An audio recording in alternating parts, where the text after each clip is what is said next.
তিন দিন ধরে তা চলতেছে।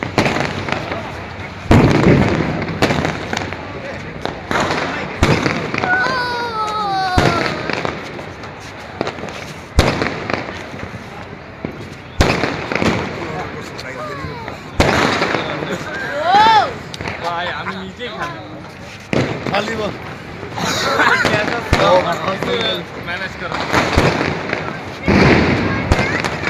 কালকে অবশ্যই নিব কালকে সকালে আবার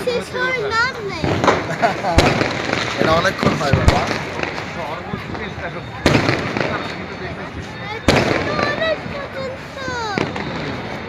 তাও যদি রাতে হয় আমি তো ফোন দেবো পাগল হয়ে